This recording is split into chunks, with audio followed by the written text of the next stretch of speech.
want you to hit me as hard as you can. After over 10 years in development, the live-action take on Cowboy Bebop is finally here. From a big-screen iteration starring Keanu Reeves that never came to fruition, this Netflix series has been one of the most anticipated events for anime fans since the Wachowskis adapted Speed Racer as a feature film.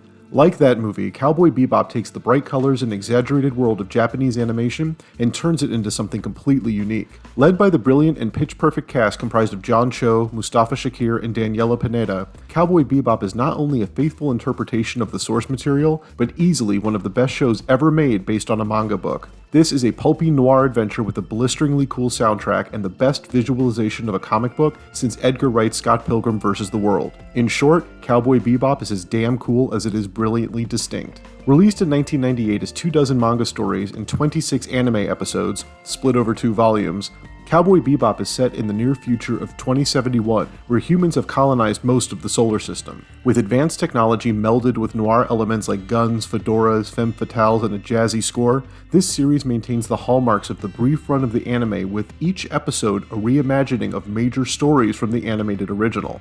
Updates have been made to some elements of the criminal plots, and the order in which the stories occur is different than the 1998 series, but the main narrative remains the same. Spike Spiegel is a bounty hunter known as a cowboy. Partnering with ex-cop Jet Black, Spike teams with fellow cowboy Faye Valentine and a Welsh corgi named Ein to hunt down escaped criminals. All the while, Spike is hiding out from the criminal organization The Syndicate and his former friend turned nemesis, Vicious, played by Alex Hassel. The 2021 version of the story keeps everything intact from the anime series, including the visually iconic bad guys like Asimov Suleiman, Abdul Hakim, eco-terrorist Maria Murdoch, played here by the legend Adrienne Barbeau, the Teddy Bomber, and the creepy Pierrot Lafaux. Fan favorites like Radical Ed also make appearances in what feels like a dark and violent twist on the old Adam West Batman series. There is a dramatic core to this story that is punctuated with a comic book sense of humor that will be instantly recognizable to anime fans. For newcomers to the genre, Cowboy Bebop is going to be an exciting, if jarring, experience. In any given episode, or sessions as they're called, the tone can shift from the rat-a-tat dialogue reminiscent of a Quentin Tarantino film to the pop culture savvy of Edgar Wright or the films of James Gunn. The action is brutal and shifts between gunplay and sword fighting, with the Japanese influence on the set, character, and costume design faithful to the source material. But where Cowboy Bebop succeeds as an adaptation is the masterful casting of the main trio. A lot has been made about the colorblind casting, with some criticizing that most of the cast are not Asian,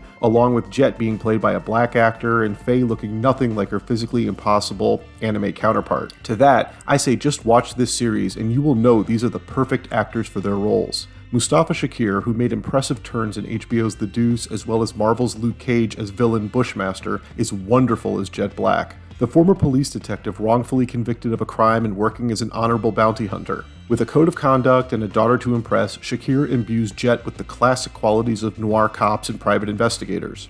On the opposite end, Daniella Pineda is great as Faye Valentine, a cryogenically frozen woman with amnesia trying to find her identity. Faye is witty and full of energy and raring to go toe-to-toe with the big boys. The relationship between Jet, Faye, and Spike is the root of this show and works very well over the 10-episode season. By far the best aspect of the series is Jon Cho. No longer the guy from American Pie or Harold and Kumar, Cho takes his action experience from Star Trek and his dramatic chops from Searching and blends them as Spike Spiegel. Spike will likely go down as Cho's trademark role, and one that should earn the actor a hell of a lot more leading roles from now on. This is a brilliant performance that is equal parts wise-ass one-liners as it is an action star with leading man swagger. Whether it's tracking down the criminal of the specific episode or going against his nemesis Vicious for the hand of the lovely Julia, Cho constantly elevates his game with each episode. The best thing about the character is he is so complex, by the time we get to that standard penultimate Netflix flashback episode, you will not be sure whether you love him or hate him. But chances are you're going to love him. Developed by Mission Impossible Ghost Protocol scribe Andre Nemec along with Thor Ragnarok writer Christopher Yost, Cowboy Bebop's first season is helmed equally by Alex Garcia Lopez and Michael Cattleman, who each give an episode a distinct feel that fits into the future retro style of the series as a whole. Anime composer Yoko Kanno resurrects her iconic soundtrack for the series, and it's as good as it ever was.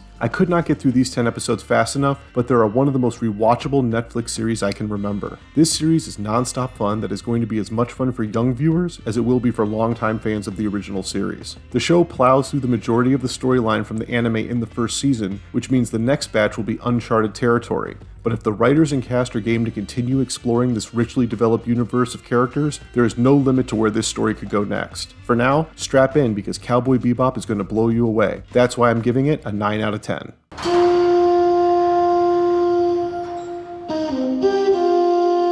So what brings you back from the dead?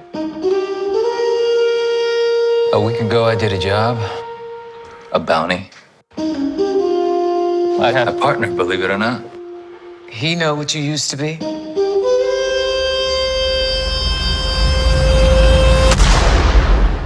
Will I ever see you again?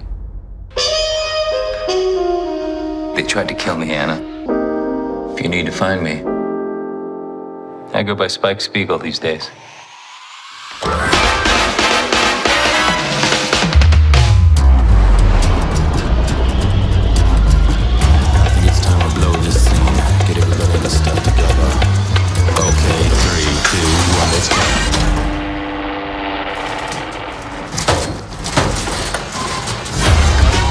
In this solar system, if the cops and the bounty hunters don't get you, the syndicate will.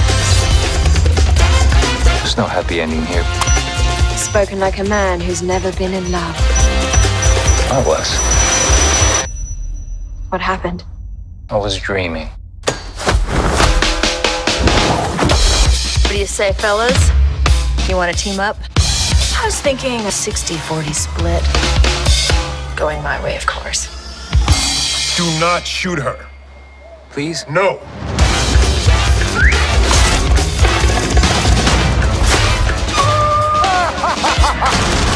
What the actual fuck? We're a team. The three of us. Go grab some bounties. Please, I just want to kill her a little bit. God damn it, Spike. It's jam.